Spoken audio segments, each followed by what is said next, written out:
আজ বানাবো লিচুর পায়েস। প্রথমেই সবকটা লিচুকে একসাথে ছুলে রেডি করে নেব। এর ভেতরে একটা পুর ঢোকাবো, সেই জন্য নিয়ে নিচ্ছি এখানে ছানা আর গুঁড়ো চিনি। একসাথে দুটোকে মেখে নিয়ে রেখে দেব।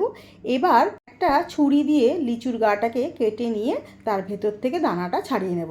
খুব সাবধানে এই কাজটা করতে হবে যাতে পুরো লিচুটা ছিঁড়ে ফেটে না যায়। এবার প্রত্যেকটা লিচুর গায়ে পুর ঢোকানো হয়ে গেছে।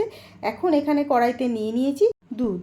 এখানে ফুল ক্রিম দুধ ব্যবহার করেছি। আর এর মধ্যেই দিয়ে দিলাম প্রথমে 1 প্যাকেট গুঁড়ো দুধ, দিয়ে দিলাম 1 চামচ গোবিন্দভোগ চালের গুঁড়ো। চালের গুঁড়োটা দুধের মধ্যে দেওয়ার সাথে সাথে খুব তাড়াতাড়ি নেড়েচেড়ে মিশিয়ে নিতে হবে, না হলে দলা পেকে যেতে পারে। আর দিয়ে দিলাম মিষ্টির জন্য 4 চামচ মতো চিনি। আপনারা আপনাদের প্রয়োজন মতো চিনিটা ব্যবহার করে নেবেন। গ্যাসের ফ্লেমটা লো টু মিডিয়ামে দিয়ে অনবরত নাড়াচাড়া করতে করতে দুধটা যখন ঘন হয়ে আসবে ঠান্ডা করে নিয়ে লিচুগুলোকে একটা বাটির মধ্যে এইভাবে সাজিয়ে নিয়ে তার উপর থেকে ঘন দুধটা দিয়ে দিতে হবে। খুব একটা বেশি নাড়াচাড়া না করে হাতা দিয়ে বা বাটিটা ঘুরিয়ে ঘুরিয়ে সবকটা লিচুর গায়ে একইভাবে দুধটাকে মিশিয়ে দিতে হবে।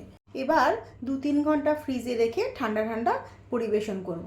তার আগে উপর থেকে দিয়ে দিলাম অন্য কিছুটা পেস্তা কুচি। দারুণ এই মিষ্টিটা বাড়িতে একবার ট্রাই করে দেখতে পারেন।